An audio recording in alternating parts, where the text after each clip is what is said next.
आणि इथं वकील करण्याचं काम केलं असेल तर ते एकच माणूस आहे, ते म्हणजे डॉक्टर बाबासाहेब आंबेडकर। आणि बाबासाहेब आंबेडकरांनी ज्यावेळेस संविधान तयार केलं तर पहिलं आरक्षण ज्या समाजामधून येत होते त्या बौद्ध समाजाला पहिलं आरक्षण दिलं नाही बांधवांना। पहिलं आरक्षण जर कोणाला दिलं असेल तर सोमनाथ सूर्यवंशी आणि रवी शिंदेच्या जातीला म्हणजे ओबीसीला पहिलं आरक्षण 340 कलमनुसार दिलं। पण दुर्दैव असं आहे, संविधानावर हल्ला होते, फुले शाहू आंबेडकर, पेरियार आणि भगतसिंगांच्या चळवळीवर हल्ला होते तर फक्त निळे झेंडे घेऊन आणि या संविधानाचं रक्षण करण्यासाठी फक्त बौद्ध बांधवच पुढे येत। मला वाटते या इथं उभं राहिलो मी, तिथून त्या काठापर्यंत जर एकालाही जर विचारलं की बाबा तू कोणा जातीचा आहे तर एकाचाही हात वर होणार नाही की मी हटकराचा आहे, मी धनगराचा आहे, मी वडाराचा आहे किंवा बंजारा आणि माळ्याचा आहे। इथं आलेला सर्व बांधव बौद्ध बांधव आहेत। पण ज्याच्यावर कॉम्बिन ऑपरेशन केलं गेलं, आपल्याच इथं बाळापूरला जे काही पीआय होते, एपीआय होते, ते खोरबंड त्यांनी त्या दलित वस्तीमध्ये जाऊन हल्ला केला। तो जे काही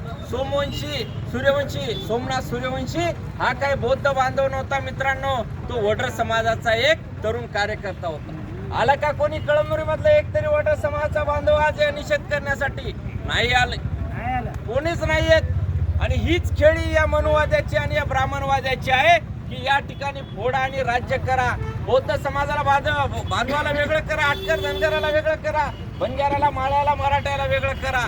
आणि याला आम्ही सुद्धा बळी पडतोय कुठंतरी या राजकारणाच्या माध्यमातून। मला या ठिकाणी एवढंच सांगायचं आहे की जे काही घटना घडलेली आहे त्याचा जेवढा निषेध करावा तेवढा कमीच आहे।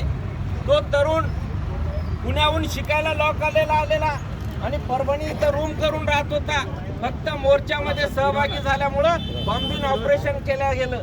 बॉम्बिंग ऑपरेशनची जर तुम्ही व्याख्या पाहिली, जे काही गृह मंत्रालयानं जे काही डायरेक्शन दिलेलं आहे, जर तुम्ही त्याच्यात पाहिलं तर एखादा कोणी दहशतवादी असेल, एखादा कोणी नक्षलवादी असेल तर त्याला पकडायचं जर असेल तर त्याच ठिकाणी पोलिसांनी कॉम्बिन ऑपरेशन करावं असं केंद्राचं गृह मंत्रालय म्हणते मित्रांनो। एखाद्या निशस्त्र म्हणजे ज्याच्या हातामध्ये शस्त्र आहेत त्याच्याच विरोधामध्ये पोलिसांना कॉम्बिन ऑपरेशन करता येते। आम्ही इथं हातामध्ये फक्त झेंडे घेऊन आलेले, आम्ही निवेदन घेऊन आलो आणि आमच्यावर जर कॉम्बिन ऑपरेशन होत असेल तर मी म्हणतो की ही हिटलरशाही आहे, ही या देशामध्ये आलेली नवीन हुकुमशाही आहे आणि पोलिसाच्या माध्यमातून ही चळवळ संपवण्याचं मोठं षडयंत्र आहे। मला आपल्याला जास्त काही बोलायचं नाही, मला एवढंच सांगायचं आहे की या ठिकाणी जे काही ओबीसी बांधव पण आहेत, या ठिकाणचे आदिवासी बांधव असतील, त्या या ठिकाणचे सगळे जे काही दलित पीडित असतील, यांना आवाहन करायचं आहे, संविधानाचं रक्षण करणं हा काय फक्त बाबासाहेबांच्या समाजाचं काम नाही, तर इथल्या प्रत्येक जो काही गरीब आहे ज्याला शिक्षण पाहिजे, अरे दुसरं आरक्षण जर कलममध्ये कोणाला दिलं असेल तर 342 मध्ये तर ते आदिवासी बांधवांना आरक्षण दिलेलं आहे संविधानानं, आणि तिसऱ्या कलमामध्ये 342 मध्ये बौद्ध आणि बांधवांना आरक्षण दिलेलं आहे। म्हणून मला सर्वांना या ठिकाणी एवढंच आव्हान करायचं आहे की आज जे काही आपण विजय वाकोडे साहेबांचं या ठिकाणी एक दुःखद निधन झालेलं आहे, त्यांच्यावर सुद्धा ते जे काही रिपोर्ट आलेला आहे त्यांच्यावर सुद्धा ब्रेनवर फार प्रेशर होतं, जी काही घटना घडली त्याच माध्यमातून त्यांचा पण जीव गेलेला आहे।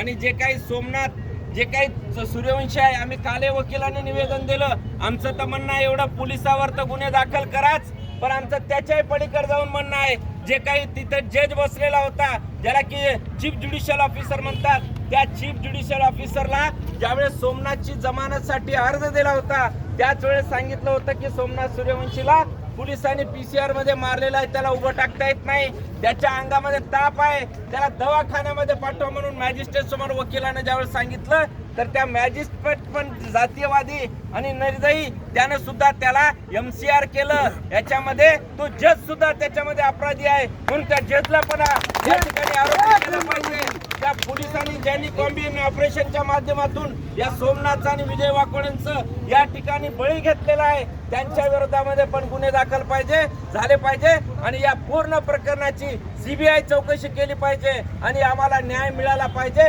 एवढीच मी या ठिकाणी अपेक्षा करतो आणि थांबतो। सर्वांना जय भीम, जय मल्हार, जय जय। धन्यवाद वकील साहेब, धन्यवाद। जय भीम साहेब।